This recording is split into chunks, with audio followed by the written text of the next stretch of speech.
Hi everyone, welcome to my channel. ಈ ವಿಡಿಯೋದಲ್ಲಿ simple interest and compound interest combine ಆಗಿ ಕೊಟ್ಟಿದ್ದಾರೆ. ಯಾವ ಥರ ಅಂತ ನೋಡಿದ್ರಿ. ಸಿ ಎ ಅಂದರೆ ಕಾಂಪೌಂಡ್ ಇಂಟ್ರೆಸ್ಟು, ಎಸ್ ಎ ಅಂದರೆ ಸಿಂಪಲ್ ಇಂಟ್ರೆಸ್ಟು. ಕ್ವಶನ್ ನೋಡಿ, the C A on a certain sum for rupees for 2 years at 6% per annum, ₹25.75. What would be the S I?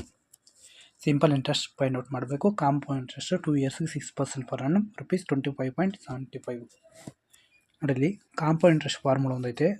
Compound interest formula rate of interest find out ಮಾಡೋದು. 2 yearsಗೆ compound interest formula x plus x into x divide by 100 ಅಂದಾಗ X ಪ್ಲೇಸಲ್ಲಿ 6 ಬರುತ್ತೆ. ನಮಗೆ 6% ಅಲ್ಲ, 6 plus 6 into 6 100, 6 plus 6 12 plus 6 into 6 36 divide by 100 ಅಂದಾಗ ನಮ್ಗೆ 0.36 ಬರುತ್ತೆ.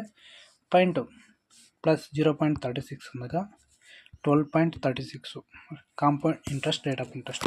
Compound interest rate 2 yearsಗೆ 12.36. ಈ 12.36 ವ್ಯಾಲ್ಯೂ ನಮಗೆ ಎಷ್ಟು ಕೊಟ್ಟಿದ್ದಾನೆ ಇಲ್ಲಿ? 12.36 ವ್ಯಾಲ್ಯೂ ನಮಗೆ 25.75 ಕೊಟ್ಟಿದ್ದಾನೆ. Okay, 25.75 rupees. ನಮಗೆ ಸಿಂಪಲ್ ಇಂಟ್ರೆಸ್ಟ್ ಫೈಂಡ್ ಔಟ್ ಮಾಡಬೇಕು. ಸಿಂಪಲ್ ಇಂಟ್ರೆಸ್ಟು ನಮಗೆ 1 year 6%, 2 yearsಗೆ 12% ಬರುತ್ತೆ. ಸಿಂಪಲ್ ರೇಟ್ ಆಫ್ ಇಂಟ್ರೆಸ್ಟು ನಮಗೆ 12%. Compound interest rate 12.36. ಇದನ್ನು ಯಾವ ಥರ ಬರ್ಕೋದು? 12 ಡಿವೈಡ್ ಬೈ 12.36 ಇಂಟು 25.75. ಇದು ಕ್ಯಾಲ್ಕುಲೇಷನ್ ಮಾಡಿದ್ರೆ ನಂಗೆ ಸಿಂಪಲ್ ಇಂಟ್ರೆಸ್ಟ್ ವ್ಯಾಲ್ಯೂ ಬರುತ್ತೆ ಎಷ್ಟು ಅಂತ ನೋಡಿ. 12 1 ಟೈಮ್ಸು 0.0 ಅಗೇನ್ 3 ಟೈಮ್ಸು. ನಾವು 1.03ಇಂದ 25.75 ಡಿವೈಡ್ ಮಾಡಿದಾಗ 1 times, again 2 times, again 5 times, 25 times.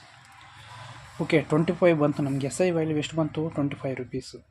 S I value ನಮ್ಗೆ 25 ರುಪೀಸು. ನೋಡಿ, ಆಪ್ಷನ್ ಚೆಕ್ ಮಾಡಿ. 25 ಇಲ್ಲ ಅಂತ. Option 25, option A right answer.